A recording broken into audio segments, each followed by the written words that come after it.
Thanks for joining us on the Future Food Show. This episode is part of the Transforming the Future of Proteins series, where we explore the work of XPRIZE Feed the Next Billion, a global incentivized competition that challenges innovators to reinvent alternative proteins. On this episode, we're excited to have Robin Simsa of Revo Foods join as our guest. Robin has a Ph.D. in Biotechnology from the University of Gothenburg and Tufts University. He's recognized as one of Forbes 30 Under 30 for the DACH region. With a background in biotechnology and a passion for ocean sustainability, Robin has extensive experience in the field of 3D food printing, which he used when building his first startup. Revo Foods has revolutionized the production of plant-based fish alternatives and is currently the largest supplier of salmon alternatives in Europe. We have a great conversation with Robin as we discuss 3D bioprinting technologies for food, what it's like creating a startup, and the opportunities competitions can bring to the table. Robin, I'd like to welcome you to the Future Food Show. Hey Alex, thanks so much for having me. Robin, tell us a little bit about your background. Sure. So I actually studied biotechnology as a bachelor, and during this time I got interested in cultured meat. I remember reading about the career opportunities for biotechnology, and it was mainly big pharma companies and very conventional career paths, let's say, and it didn't interest me that much. But then I was actually reading about the first cultured meat hamburger that Mark Post was producing in his laboratory, and that got me hooked. And I thought, like, this is exactly the way where I want to develop my career to. And then luckily I found a PhD position where I was able to work together with Professor David Kaplan from Tufts University as part of my PhD. And ever since I've been on the track of trying to create better meat alternatives. Excellent. And so what is Revo Foods and how did you start it? Well, right after doing my PhD, I was thinking, okay, how can I contribute to this area? And I had a colleague who was actually working in bioprinting, and we were discussing for a long time about whole cut products, so things like the steak or the fish fillet. And we were thinking that there are not really technologies right now available to us to produce these types of products. And my colleague was saying, well, actually, with this 3D bioprinting approach, this was made to recreate complex tissue structures or organ structures in this case. Why wouldn't it work for something like a piece of muscle? So just for fun, basically, in the beginning, we said, okay, let's try to print something that looks like a sushi. We tried this for some days, like on the side, and within really short time, we got really, really good results. And this was the time when we said, okay, additive food manufacturing or 3D food printing can have a real benefit for these meat alternatives, for creating the next generation of these meat alternatives. And this was the starting point of Revo Foods a bit more than 3 years ago. Tracking back a little bit, you mentioned whole cut, right? And we know that the XPRIZE challenge, the Feed the Next Billion challenge, which maybe we'll get into a little bit more later, focuses on whole cut chicken or fish products. I wanted to ask you why you think whole cut is important. I believe you'll need a bit more differentiated products on the market. Like right now, I feel we have quite good hamburgers, quite good chicken nuggets or fish sticks, like in our case now. But what we're really missing is a bit more differentiation on the product side. So people that say, I love the taste of a good steak, or I love the taste of a good fish fillet. Those are not some grinded processed products, but those are really very difficult, heterogeneous and complex products. And recreating this complexity, I think, will lead the whole field forward, because you need to think about new fiber solutions. You need to think about new fat solutions, about new solutions to bring the best flavor right into the products and in different compartments of the products. So there's a whole array of challenges that I believe are unique to these types of products, but also can create really the next level where you reach more of the average consumers, let's say. Is the differentiation also why you chose to focus on fish? I think with fish, we have massive challenges as well as with meat products. I mean, conventional meat products, in terms of overfishing, etc. And not many people have been doing this in the past. Now there's some more new companies coming up working on these types of products. But I believe this is really a young market where there can be a lot more solutions, and the solutions that are available also need to get a lot better, including our own. Would you say that the team might be interested in going to kind of, chicken or beef in the future? Yeah, could be. I'm thinking a lot about mystery products, like half fish taste, half beef steak, or something like this, or like creating something that is actually completely new. Because especially with this 3D printing technology, you can get very creative and you can create really new structures and textures that people are not used to that much. And I think that something like this might even be the future of these types of products. Yeah, I think that is always so exciting. And I remember, we were talking to one of the earlier episodes was with Ali Buzari, and he was telling us about, how these types of designer meats could be very interesting from a culinary perspective. But Hmm. we haven't seen it too much, right? I think the only company who has announced that they're doing something like that in the, I guess, alternative protein space might be a vow from Australia, kind of mixing like quail and lobster or something like that.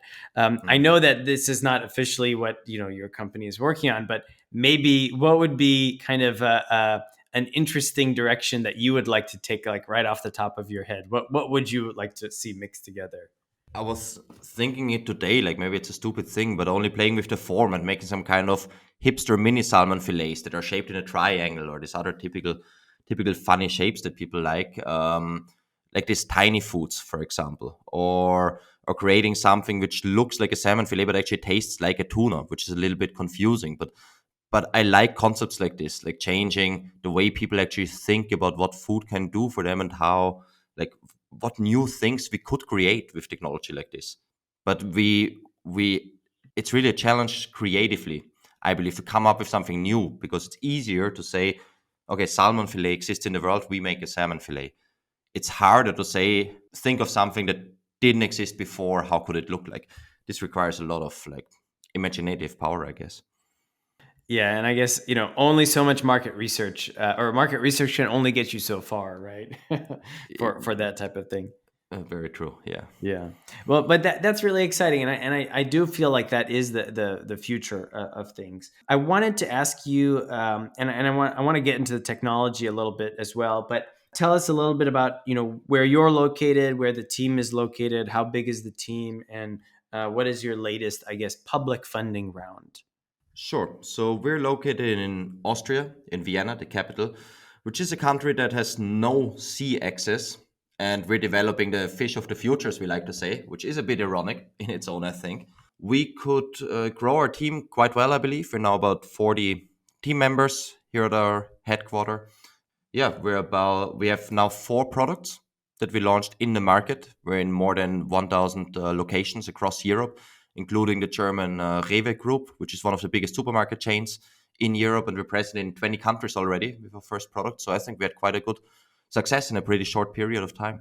Wow. And when you were kind of doing your PhD, were you thinking, hey, I'm going to start a company? Not specifically. I knew I want to stay in this field, and in the beginning, I also wanted to stay in cell-based meat specifically. However, then working with it, I have a lot of respect for everybody that is operating in this space because for me personally, I just was so overwhelmed with the complexity of it that I said to myself, okay, maybe in plant-based, I can have more midterm solutions ready, while I also believe and hope that something like cultured meat in the bit more longer run probably can have potentially the bigger impact even. Do you think that your team might transition to that in the future, or are you just focused on plant-based from now on? It might be, to be honest, I think adding certain proteins to the products or fat part, something like this, I think has a lot of value. So if you think about myoglobin or hemoglobin, something that Impossible Foods has famously done very successfully, I think there can be more proteins like this or also flavor molecules. I'm wondering if it is necessary to add fat cells, for instance, to our products like cultured fat, or if it might even be enough to identify certain surface molecules that are present on fat cells and attached to certain flavor receptors on your tongue. And if an addition like this would give you a very nice fatty feeling. And I think we're just at the start of these new developments that are basically incorporated in precision fermentation. And I think a lot new solutions can come from this actually. I see. So, for example, adding different types of proteins that come through precision fermentation, or maybe even adding different types of fats that come through cultured fat technology. Is that Uh, right? I think so. And what I've been thinking about for a long time was like actin and myosin, like the proteins which lead to meat being sticky and being sticky when you bite on it and chew it and everything. This is a behavior that basically no plant-based product that I have encountered so far has. You get it a little bit with gluten, but in a very low extent. And if you could find a way to find some kind of a natural glue almost where you have the sticky behavior, I think this makes a lot of difference. And there's many other examples like this, for example, that where a little effect can have a massive difference on the experience of the consumer. Well, we should talk more about that offline. But I wanted to tell you about, or I wanted to ask you: do you know of anybody making like cell cultured fish fat? Do you know of anybody working on that? Fish fat, I'm not 100% sure. I mean, in Europe, there's not too many companies working on cell-based fish in general. I know Blue Bioscience from Germany, very nice guys, for example. And I mean, in the US, there are famously some like Finless Foods and others, but fat specifically, I'm not sure. Okay, yeah, that would be interesting. I mean, I feel like we're always talking about every single thing you could think of, but that might be that is well, I guess the companies that are focused on that, they're not just doing fat, they're doing a little bit of everything. I mean, an interesting question. I don't know the answer to it, but like, how different are certain fat cells between species? No, because there's certain molecules and proteins which are very conserved between species, while others like they vary quite a bit. So there could be a question, okay, if you take fat cells from salmon and fat cells from tuna and you cultivate them, is there actually a perceivable difference or does it not matter? Or even if you take between salmon and let's say beef or something. Maybe a cell biologist would now call me stupid because the answer is obvious, but I just don't know it. And it might be that there's not that much difference after all, but that the important properties that you want are quite conserved between species. Yeah, well, on this podcast, we never get too deep into the science. So if there is somebody listening that's saying like, "Hey, you guys are totally off," you're going to have to drop something in the comments or send us a message because it'll be a good talking point. Yeah, please hit me up if somebody knows the answer because I would be really interested in this. So Robin, you said that you have been listening to the Cultured Meat and Future Food podcast, and that's a huge honor. Do you remember how you first heard about it? I mean, I think you were one of the first to start a podcast in this spectrum. And I remember when I got interested in this whole cultured meat thing, that was, I think, in 2015. And I'm not even sure if Beyond Meat was already a thing back then or Impossible Foods or company like this. And I think there were like 3 or 4 cultured meat companies in the world. And I remember applying to all of them for like internship positions, and all of them rejected me, unfortunately. And then I was out of options. Now that would be quite different in these times, but because there's so many more companies. But yeah, I think you reached really right timing, and I think it's very important to build a community around these kind of things. And I think that podcasts such as yours also have a big influence on, let's say, young students or young people who think, okay, where can I take my career? What should I do? And maybe founding new companies or choosing a academic career in this kind of field. And something like this is very important to get the word out and show people, look, this is exciting new technology and something that you can do with your life. Yeah, I appreciate that. Yeah, and there were only a handful of companies, and I think that's when we spread to different types of like plant-based proteins or even insect-based proteins. I'm glad we did because now we're starting to see so many different types of technologies and companies blend together. That is definitely very interesting. There's a lot more to report on for sure, yes, but Yeah. also Oh a lot yeah. more to see, okay, what is real and what is really new and what is maybe has been done before. So a lot of people that are in academia right now, either in an undergraduate program or gearing towards a PhD program, they're oftentimes thinking in this type of work climate, do I go the route of working for industry, or should I try to start a company or join a company, specifically a startup? I wanted to ask you, what advice do you have for them? What made you kind of really excited to go that route? And I'll follow up about kind of the entrepreneurial mindset. But first, I kind of wanted to ask you, what advice do you have for those that are in academia and deciding to go industry or startup? First of all, I think there's a huge benefit also in academia, and it's very valuable, and it can be very a nice thing to do also. Like I enjoyed very much doing a PhD in this field, and I think we actually need more of this basic research also, because many of the companies operating in this field, like they don't have interest to share information. And if some of these companies, God forbid, but if some of them maybe go under, then this knowledge might be lost, and that would be a bit of a shame. However, if people choose to go into the industry or make their own startup, I think it only makes sense to start your own startup if you really have a good idea that is differentiated and not there yet. If you just do it because you say I want to start a company, like that's my main goal, you can still achieve something and you can learn a lot. But for us, it was really seeing like a unique new technological approach to a problem that, in our opinion, back then people had not considered before. That was really the starting point. Do you think that maybe back when you were applying to those jobs, if one of them had said, yes, then you might have never started Revo Foods? Yeah, 100%. I think then I might be now at, I don't know, who were these companies like Upside Foods or Mosa Meats and people like that. Who knows? Maybe. Yeah. So, and you mentioned that you have a product line currently in Reva, right? Yeah, that's correct. How is that experience like getting into retail grocery? And for those who are listening in the US, Reva is pretty much a very big chain. They have smaller stores and bigger stores all throughout, I guess, Europe, but specifically Germany and I believe Austria as well. Mhm. And so, and fill in for anything I might have missed, but how was that experience? Sure. So Rewe is actually, I think, the second or the third biggest retailer in Europe. So they have quite some presence across different countries, which is nice for us. And we actually got into it by participating in the Austrian version of Shark Tank. So like a TV show where we pitched our products and our idea. And Rewe was one of the sponsors of these shows. So this was quite a yeah, success. So we were lucky. I don't know how to call it.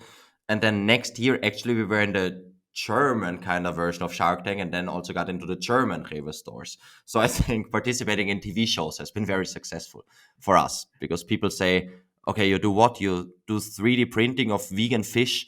Like both of these individually sound already a bit strange, but combining them somehow for people are really, really bizarre. And this makes for some good media attention, I guess. Yeah. What is the name of the Austrian Shark Tank? Here it's called like the translation would be 2 minutes, 2 million, but you don't get 2 million. Nobody does. It's just Okay, it's a good name yeah. for them, I guess.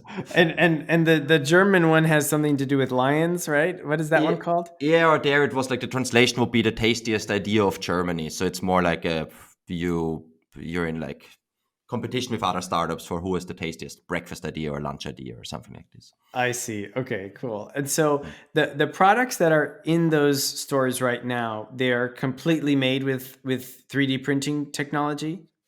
So the products that we have in store right now, those are like our early products, let's say. So we develop them with the 3D printer, that is true. However, for them, those are more like say 2D products. So we have salmon slices, which is like a single layer of product. And there we found another like a bit more easy solution, let's say, to produce it. And we saw that we don't necessarily need this complex 3D printing approach to it. And we have some cream cheese spreadable products like a tuna spread and a salmon spread. So those are not yet the products produced with a final technology. However, with this, we will release the salmon fillet, which we have been now working on for 3 years. Yeah, quite soon actually, still this year. Okay, great. And I guess I wanted to ask you about what scale up looks like when it comes to developing products with 3D technologies, right? Is it, a warehouse or a facility full of 3D printers, or and maybe we have some examples of existing technologies today that we can reference, but what does it look like to scale 3D printing technology? Sure, and I need to be a bit careful on how I explain this. But basically, what you need to think about is that many 3D printing operations, they were batch processes in the past. They're used for prototyping and they need to be refilled quite a lot. So this was one of the challenges. And what we target is an upscaled industrial version of this additive food manufacturing. So what this requires is basically a continuous flow of material to the print heads, to the extruders, and automatic transport of final products forward, which is something that in normally you don't have in the additive manufacturing industry. Normally, what you have is things called print farms, for example, where you have indeed many printers in parallel, which is especially used for plastics. And then another thing is that 3D food printing has been mainly used as a gimmick so far. What I mean by this is that people can buy, for instance, some desktop machines. There's some companies that offer them, and then chefs can use them in a restaurant, for example, or you can make cool and funky structures or print on a cake, like the picture of I don't know, for a wedding or something like this. However, we strongly believe that even apart from meat alternatives, that additive food manufacturing can have massive implications for the wider food industry. For the first time, you can allow people to have a flexible and personalized production. What I mean by this is that current food production is based on massive volumes and massive batch numbers. Let's say a pasta company, they have a certain pasta form and they produce it tons and tons every day. It doesn't allow personalization. But there's a big market for people who actually want something that is personalized to their needs or for a special event or in a flexible way that you can produce things where every single piece is a little bit different than the other one. For instance, to make something appeal or look more natural, for example. Things like this are a bit niche applications, but I still believe that in all areas of industrial manufacturing, we see this trend towards personalized and flexible production. But in food, hardly yet. And this is one of the few technologies where we can finally achieve something like this also in food operations. So perhaps you could actually shift a lot of the current food manufacturing process by not just creating your own products, but developing new technologies with 3D printing, this kind of large scale 3D printing technology. Mm. For this, I think for many products it doesn't make sense. Let's say you have the typical spaghetti, pasta. It will never make sense to 3D print something like this, most likely. However, for certain applications, for instance, very interesting but structurally complex products with crazy shapes, crazy structures. You want the Eiffel Tower out of chocolate. You want, I don't know what. You want the Statue of Liberty out of some bakery good. Things like this, very complex to produce with conventional methods if you want to make it really complex looking. But for applications like this, where people you would expect normally pay quite a bit of a premium, 3D food printing would actually be perfect. Or things like, said, this personalized nutrition. I was just recently talking actually with a elderly home here in Vienna where they experiment a little bit with 3D food printing to dissolve basically the medication of the patients in the food. And now imagine you have a system where you just type 10 patients and they all need different medication, and you have a printer where you can adjust the concentration of different medications directly into the food. I mean, now we speak about 5, 10, maybe even 15 years of development time for something like this, but I think in the midterm future, something like this are real interesting applications. That is very interesting and much more, I guess, focused and meaningful than, just being able to have like a bread maker equivalent in the everyday home where everyone can just, 3D print what they want. So, okay, that is very interesting. I wanted to talk to you about XPRIZE. How did your team first hear about the Feed the Next Billion challenge? I think I read somewhere in a newsletter or something about it, and I thought it's perfect for us. Like, we need to participate in this. And I didn't even think we would be considered because we were still a very young startup. We didn't have like our first prototype ready, and we just applied opportunistically, let's say. And then we're really happy to be selected for the next round. We even got a little bit of money. I think it was like 10 or 15,000 US dollar at this time. And the task was to develop a fish fillet.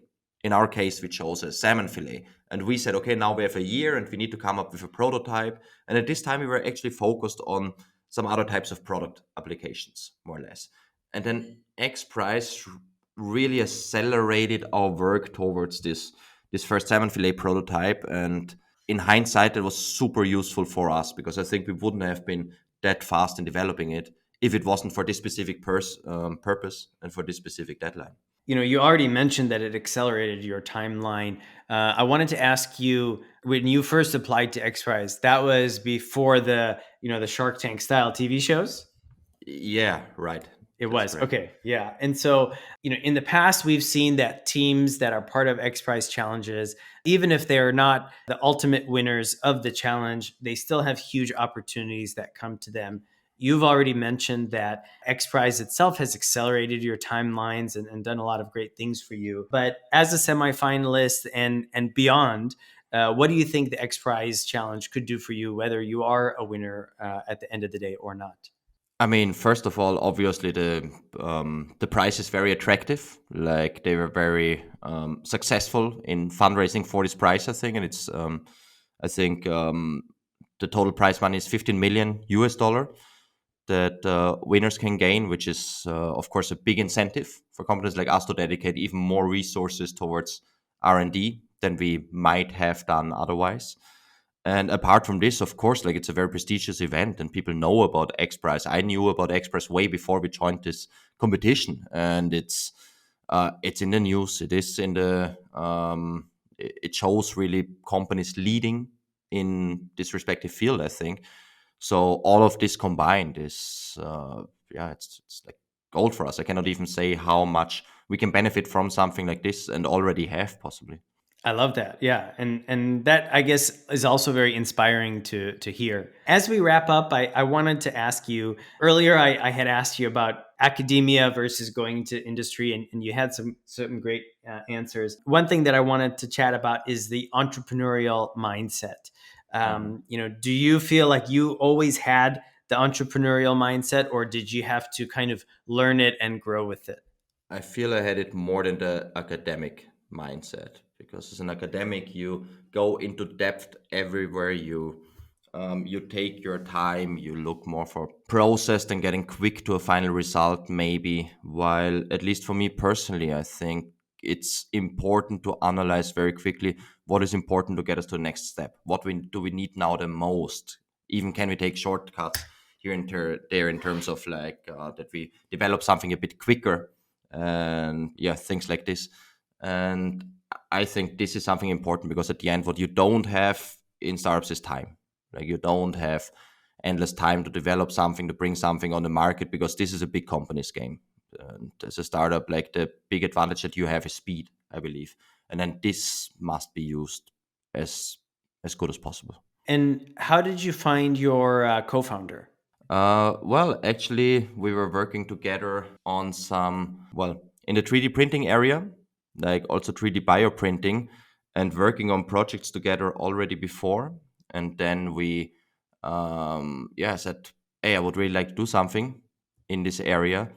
And then, yeah, we kind of joined forces. I want to ask you about kind of like the creative and visual design of Revo Foods. Can Mhm. you speak to maybe the decisions to kind of go that creative route? And I'll say with somebody that has a background in design, I do like the approach that you guys have taken. So, for people that don't know our brand, like Revo Foods, you can look it up. We work a lot with creative artists and illustrationists and street artists, actually. And this was my main approach from the beginning. I wanted a brand that is colorful, happy, inspiring, and stands a bit out. Because if you go now to the supermarket shelves and look for smoked salmon, for example, the packages are mainly either only blue or pictures of the Norwegian mountains, but it's not really that inspiring. And we invited some really creative street artists. I think one actually American street artist that lives here in Vienna that is amazing, that bit hero, or also a Bosnian street artist that was creating amazing art on Instagram that we saw, and we were like, hey, that fits perfectly with our brand also. And we invited them to make the cover design for our packages, actually, and also for the rest of our brand identity. And this is a route that we will continue, because it's, at the end, it's fun. And I think there's often not a right or wrong decision in terms of branding, like, okay, which color should we choose now, which this and that. I mean, sometimes there is, but often it's just like, okay, what do we like as a team the most, and in which direction do we want to go? And we chose this colorful, happy, creative approach.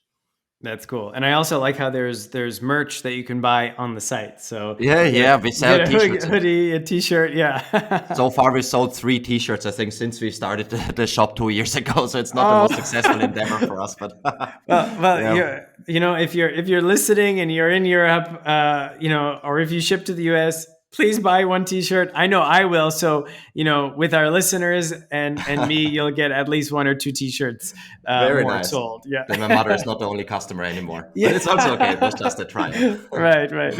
Oh man, that's cool. You could learn more about Revo Foods at revo-foods.com. You could learn more and connect with Robin on LinkedIn. Robin, I wanted to ask you if you have any last insights for our listeners today.